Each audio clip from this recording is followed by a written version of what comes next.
eu prometi para vocês, no próximo vídeo, nós vamos falar sobre Vitão e Danilo. Será que o Flamengo pode trazer os dois? O Flamengo desistiu do Vitão, continua tentando, e o Danilo está próximo, está longe? Nós vamos falar no vídeo de agora. Tem também Felipe Luiz explicando por que ele colocou Alcaraz no ataque. Nós vamos comentar isso, porque esse aí, para mim, foi o grande teste do Felipe Luiz no amistoso contra o São Paulo, lá nos Estados Unidos. Nós vamos trazer no vídeo de agora, mas antes, se inscreve aí no canal, solta o dedo no like, ativa a notificação e também compartilha esse vídeo com os amigos, com as amigas, e vamos ajudar o canal a crescer cada vez mais. Vamos lá, pessoal, eu vou começar falando do Felipe Luiz. Ele concedeu entrevista coletiva após o amistoso contra o São Paulo e ele foi questionado sobre o grande teste que ele fez nesse amistoso, né?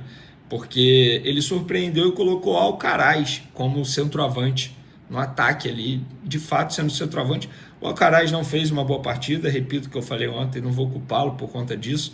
Ele teve até uma oportunidade de abrir o placar, não conseguiu converter, mas enfim, o Felipe Luiz foi questionado e ele explicou o seguinte, abre aspas, o Arrascaeta não pôde jogar, ele ainda está evoluindo a parte física, recuperando a forma física e com isso falta um jogador de ataque. Fiz testes e aproveitei para testar o Alcaraz de atacante e o Matheus Gonçalves por dentro. Durante os treinos, ele, Alcaraz, foi muito bem. Lá no amistoso contra o São Paulo, nem tanto, mas, galera, não peguem no pé do Alcaraz. Vi nas redes sociais aí a galera pegando no pé do Alcaraz. Como custou isso tudo? O absurdo da diretoria no passado ter pago esse valor todo por ele. Absurdo, gente, é um jogo amistoso de pré-temporada que vai definir o Alcaraz, ainda mais o Alcaraz jogando improvisado de atacante. O Felipe Luiz nos treinos gostou, no amistoso, na minha concepção, não foi tão bem assim, mas fica aí, vale o registro e a explicação do técnico Felipe Luiz. Galera, ontem também foi dia de estreia, vocês puderam ver a nova camisa do Flamengo, que ó, parabéns Adidas. É difícil, mas vocês acertaram em cheio. Eu particularmente achei linda a nova camisa do Flamengo para 2025. E o Flamengo, com o intuito de prestigiar sua rede de lojas oficiais, está anunciando com exclusividade a pré-venda do novo manto e vai valer para toda a linha de jogo, manto 1, goleiro e também pré-jogo. Data de entrega, 30 de janeiro. O site oficial e as lojas da franquia irão presentear os clientes que fizerem a pré-venda com um lindo copo do Flamengo. O site oficial do Flamengo também irá oferecer, além de copo, frete grátis para esta pré-venda. Então, fica aí a informação para vocês. É porque o lançamento oficial da Adidas Flamengo vai ser no dia 30 de janeiro. Por isso, teve essa estreia. Teve a estreia também da Shopee ali na manga da camisa, mas o lançamento oficial vai ser no dia 30 e por isso a entrega fica para o dia 30.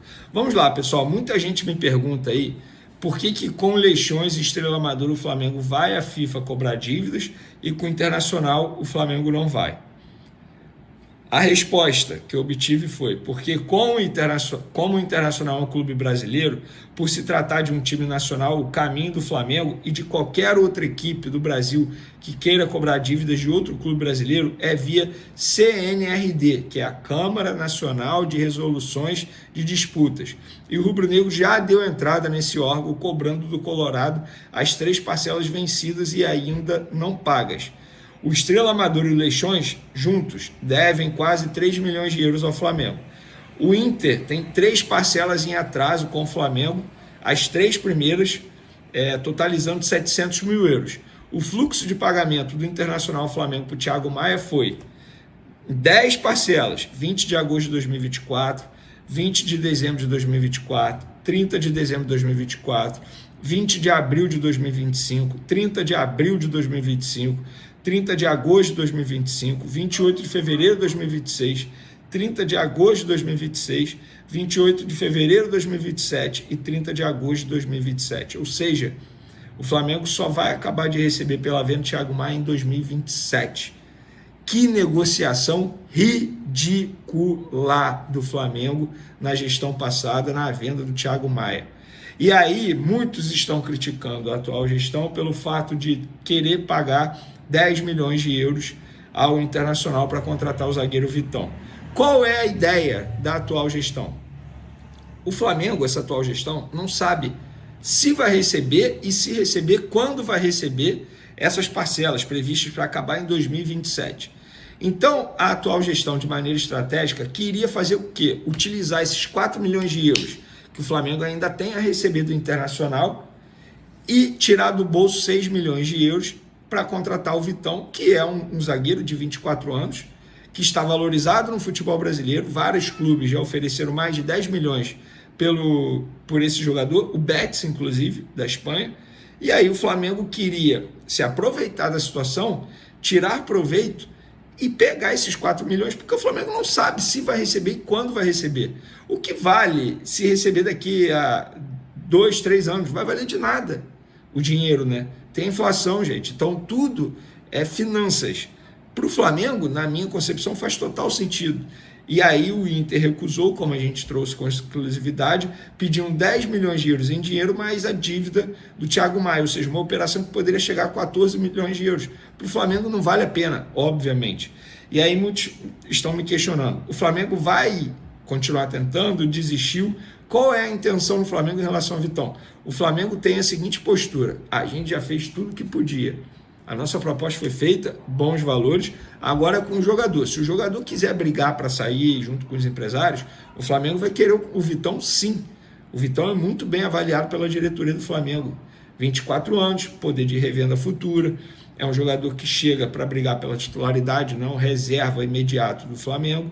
Então, o Flamengo tem essa postura em relação ao Vitão. Agora é com o jogador e os seus empresários. Se eles quiserem brigar, entre aspas, forçar, entre aspas, uma saída internacional para vir para o Flamengo e assinar um contrato de 5 anos, o Flamengo topa. Mas o Flamengo não vai elevar o valor da proposta, pelo menos isso foi me dito até ontem. Se tiver alguma alteração, eu aviso para vocês. E aí fica aquele questionamento: Vitão e Danilo, mas eu avisei a vocês que a contratação do Danilo não estava próxima, como a jornalista da TNT acabou noticiando. Eu respeito, cada um com suas informações, mas eu tenho a minha. E a minha é longe disso, mas bem longe. Venê, se o Flamengo trouxer o Vitão, vai trazer o Danilo? Ou se trouxer o Danilo, vai trazer o Vitão? Eu acho que não faz o menor sentido, pelo menos foi o que me pareceu nas minhas conversas com pessoas do Flamengo. Não tem por que o Flamengo investir tão pesado em 2 jogadores para o mesmo setor. E faz sentido, né? Mas o Danilo chegaria de graça. Não, não é de graça, gente. Tem as luvas que são altas, tem o salário que é alto, ou seja, é um investimento alto. Então não faz o menor sentido o Flamengo trazer os 2 jogadores para a mesma posição. E sabe quem está muito próximo de voltar ao futebol brasileiro e não é para o Flamengo, como muita gente mencionou aí? O Neymar está próximo de ser emprestado ao Santos, empréstimo de 6 meses. O site Diário do Peixe, que acompanha o dia a dia do Santos, que tem informações lá sempre certeiras, informou isso, que o negócio está próximo de acontecer e o Neymar ser emprestado ao Santos. Vale ressaltar que o Jorge Jesus não conta com o Neymar, já mencionou que fisicamente falando o jogador não consegue acompanhar o ritmo do Al Hilal. Então me parece uma aventura do Santos em contratar o Neymar. Assim, se ele não aguenta, fisicamente falando, ele não aguenta o futebol árabe, por que ele vai aguentar o futebol brasileiro? Mas, se o Santos entende que vale um empréstimo de 6 meses, pelo visto, está muito próximo. O que vocês acham dessa volta aí do Neymar? Estamos falando de um craque do futebol brasileiro, um jogador que está buscando estar na próxima Copa do Mundo para ajudar o Brasil a ganhar uma Copa. Quero saber a opinião de vocês, cara. Assim, eu confesso para vocês que eu fico muito na dúvida em relação ao Neymar. Será que ele ainda quer de fato? Eu fico com essa dúvida em relação ao Neymar. Mas fica aí a informação para vocês. Eu vou começar falando sobre o único jogador que vai viajar para se encontrar com o elenco que está disputando o Campeonato Carioca. Trata-se de Cleiton, que jogou as duas primeiras rodadas do Carioca, ao lado do Pablo, na zaga do Flamengo. Desfalcou na última partida contra o Nova Iguaçu, porque teve que viajar para os Estados Unidos para jogar o segundo tempo do amistoso contra o São Paulo. Depois do amistoso, voltou para o Brasil, desembarcou no Rio de Janeiro e já viajou para São Luís para se encontrar com o elenco que disputa o Campeonato Carioca. Ou seja, esse cara está viajando mais do que cantor, né? Porque, vou te falar, ele deve estar extremamente cansado. Eu, particularmente, não faria isso. Uma exposição desnecessária ao Cleiton, um cansaço desnecessário. Ah, precisa de minutagem. Beleza, mas vai ser esse jogo contra o Bangu que vai fazer a diferença? Acho que não. Eu acho que poderia ter evitado esse desgaste todo com o Cleiton. Ele poderia ter ficado aqui no Rio de Janeiro, ou poderia ter enviado um outro jogador, por exemplo, o João Vitor, que acabou de completar 18 anos, jogou o segundo tempo do amistoso contra o São Paulo e foi muito bem. Ele poderia ter viajado para jogar ao lado do Pablo, ou até mesmo o Pablo Lúcio para jogar junto com essa garotada que está lá no começo do Campeonato Carioca. Outro atleta que soube aproveitar muito bem o amistoso diante do São Paulo. Então achei desnecessário. Não sou contra nem a favor, desnecessário. Eu não faria isso, mas foi feito com o Cleiton. Inclusive, ele já embarcou para São Luís para se encontrar com o elenco que está com o técnico Kleber dos Santos.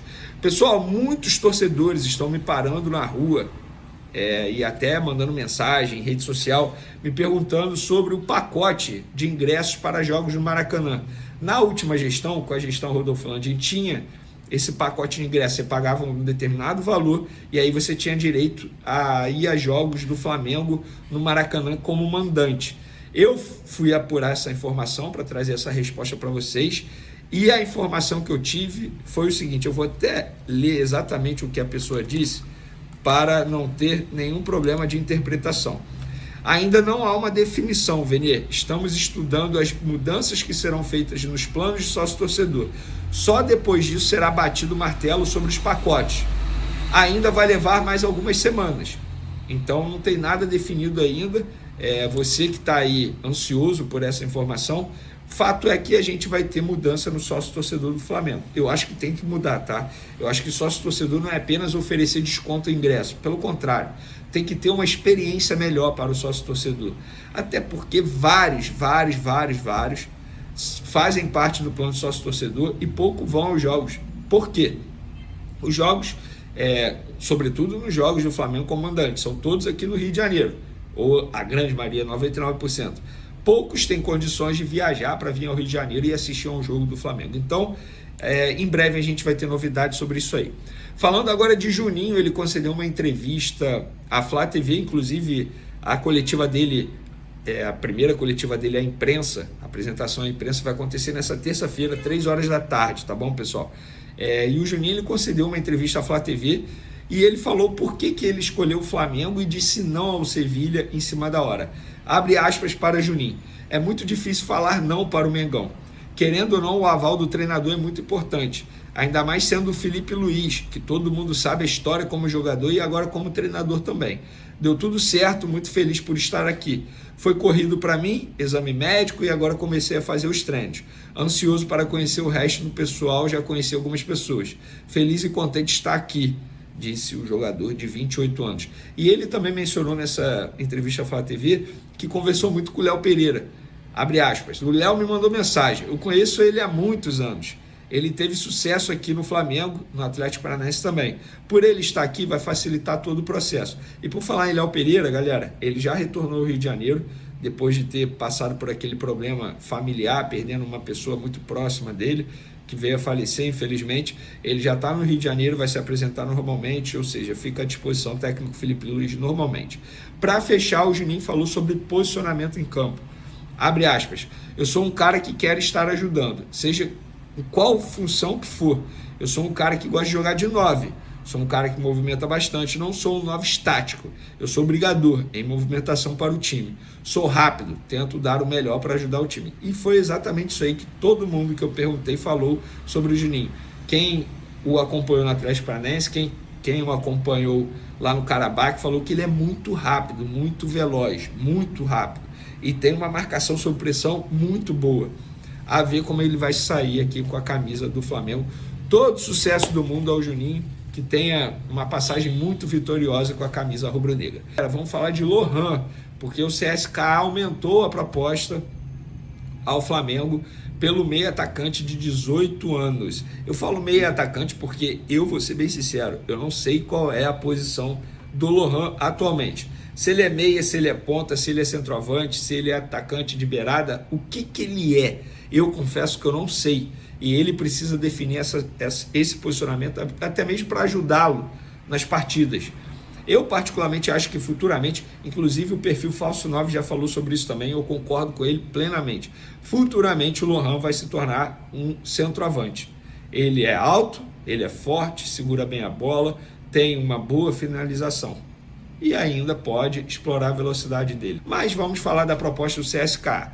O CSKA aumentou o valor da proposta ao Flamengo por Lohan. 8 milhões de euros, pouco mais 50 milhões de reais por 80% dos direitos. Negociação esquentando e há chances sim de um jovem de 18 anos ser vendido ao time russo. O Fla, que é dono de 70% dos direitos, conversa com Madureira, dono de 30% dos direitos de Lohan, por conta da divisão dos valores, caso a venda seja fechada. Lohan, obviamente, já aceitou a proposta do CSKA e por isso o empresário mantém as conversas entre os clubes. Vamos lá. O Flamengo é dono de 70%, Madureira é dono de 30%.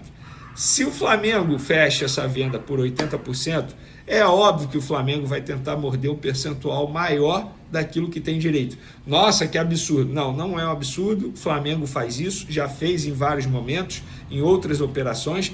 Todo mundo faz isso, todos os clubes fazem isso. Para o Flamengo fazer isso, para o Madureira, qualquer dinheiro que cair vai ser bom. Ah, mas o Madureira não vai abrir mão. O Flamengo não vai fazer negócio. E aí o Madureira vai fazer o quê? Vai abrir mão. Porque pro Madureira, o Madureira depende muito mais dessa grana, proporcionalmente falando, que propriamente o Flamengo. Então, no fim das contas, o Madureira vai ceder um pouco ao Flamengo.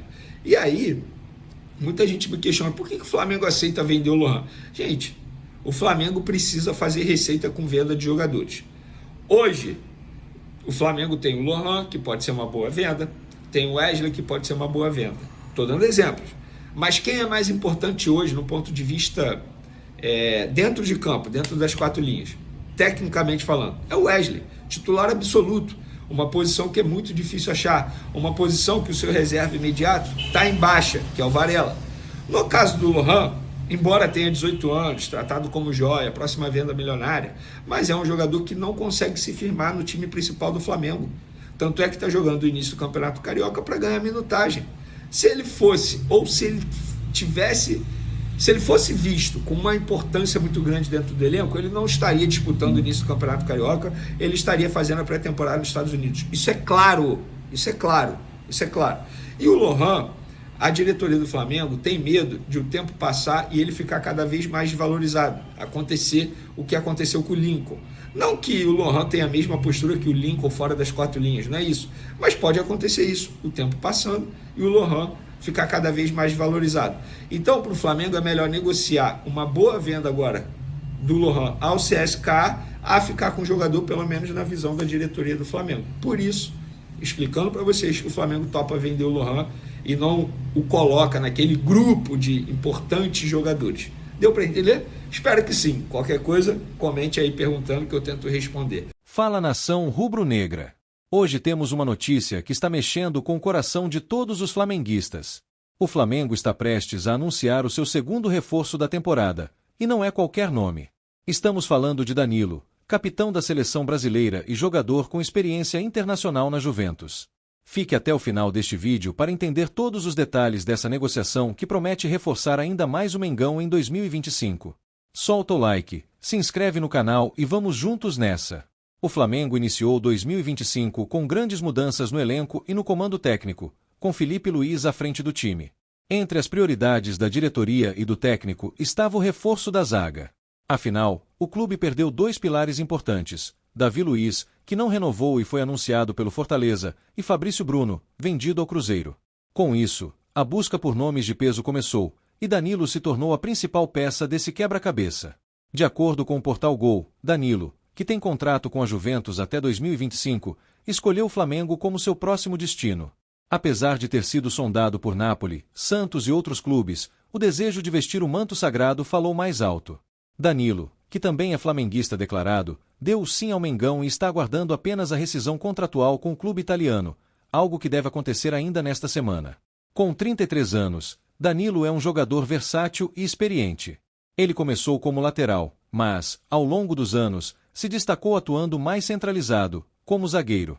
Isso torna uma peça-chave para o Flamengo, que busca reforçar um setor fragilizado pelas saídas recentes. No ano passado, apenas Léo Ortiz e Léo Pereira foram utilizados com frequência na zaga, e a chegada de Danilo trará equilíbrio e liderança para o setor defensivo do time. Além de Danilo, o Flamengo também está de olho em Vitão, do Internacional. O rubro-negro chegou a oferecer 7 milhões de euros mais o abatimento da dívida de 4 milhões de euros relacionada à transferência de Thiago Maia. No entanto, o Internacional recusou a proposta, e o Mengão agora avalia os próximos passos nessa negociação. Enquanto isso, a chegada de Danilo se torna cada vez mais certa e deve ser oficializada nos próximos dias. A chegada de Danilo ao Flamengo não é só um reforço técnico, mas também simbólico. Ele é um jogador com uma trajetória de sucesso na Europa e com a seleção brasileira. Seu retorno ao Brasil, e especialmente ao Flamengo, mostra a força do clube no mercado de transferências. Além disso, sua experiência será fundamental para liderar o time em competições importantes como a Libertadores, o Brasileirão e a Copa do Brasil. E aí, nação, gostaram da notícia? Danilo no Flamengo é o reforço que estávamos esperando para fortalecer nossa zaga e trazer ainda mais raça para o nosso time. Comenta aqui o que você achou dessa contratação e se está confiante para a temporada 2025. Não esquece de deixar o like, se inscrever no canal e ativar o sininho para não perder nenhuma novidade sobre o Mengão. Vamos juntos nessa caminhada rumo aos títulos. Até o próximo vídeo.